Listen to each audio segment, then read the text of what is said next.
एक गांव में एक आदमी रहता था जो बहुत बूढ़ा हो चुका था, जिस वजह से उसे कम दिखाई देता था और बहुत कमजोर हो गया था।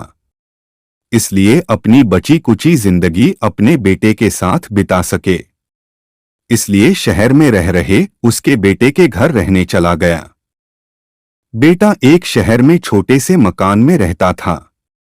मकान तो उसका छोटा था, लेकिन उसके अंदर जो चीजें थी वह महंगी थी। उस मकान में बेटा, उसकी पत्नी और उनका एक 5 साल का बच्चा, यह छोटा सा परिवार साथ मिलकर रहता था। बूढ़े पिता के आने से उनके परिवार का एक सदस्य और बढ़ गया। यह पूरा परिवार रोज सुबह शाम डाइनिंग टेबल पर साथ में खाना खाया करता। बूढ़ा पिता अपनी कमजोरी के चलते हमेशा खाने की चीजें नीचे गिराता रहता और कई बार कांच के बर्तन भी टूट जाया करते थे। कुछ दिनों तक तो बहू और बेटे ने यह सब सहन किया, लेकिन बाद में वे दोनों बूढ़े की ऐसी हरकतों से चिढ़ने लगे। एक दिन बेटे ने कहा कि ऐसा कब तक चलेगा, हमें कुछ करना पड़ेगा। उसकी पत्नी भी इस बात से सहमत हुई। अगले दिन बेटा कहीं से एक पुराना मेज लेकर आया और घर के एक कोने में उसे लगा दिया वर्टिकल बार और अपने पिताजी से कहा कि आप यहीं पर बैठकर खाना खा लिया कीजिएगा। उन्होंने एक लकड़ी का बर्तन भी बनवाया जिसमें वे अपने बूढ़े बाप को खाना देने लगे। अपने कांच के कीमती बर्तन बचाने के लिए अपने बूढ़े बाप को लकड़ी का बर्तन देने में उन्हें जरा भी शर्म नहीं आई। अब खाने का समय जब जब होता तो बूढ़ा बाप एक कोने में बैठकर खाता और बाकी का परिवार डाइनिंग टेबल पर खाना खाया करता। डाइनिंग टेबल पर बैठे बैठे दोनों पति पत्नी कभी कभी अपने बूढ़े बाप की तरफ देखिया करते। बूढ़े बाप की आंखों में उन्हें आंसू भी नजर आते, मगर उन पर जैसे कोई असर ही नहीं होता।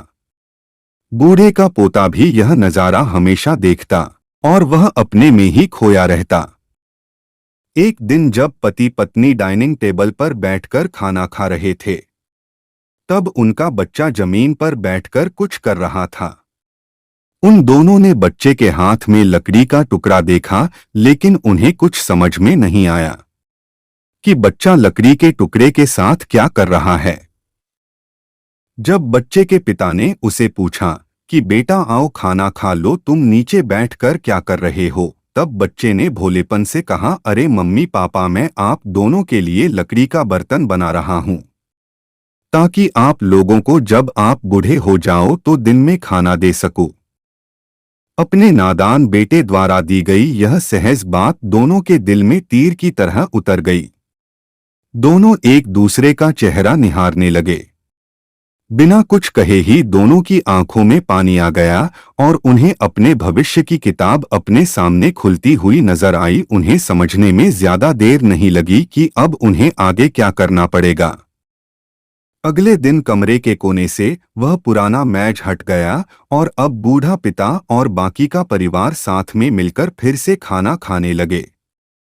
बूढ़े की कमजोरी की वजह से हो रही गलतियां भी अब किसी को नहीं चिढ़ाती थी। दोस्तों, यह कहानी हमें बताती है, हर वह पत्ता जो आज हरा है वह कल सूखेगा और डाली से नीचे भी गिरेगा।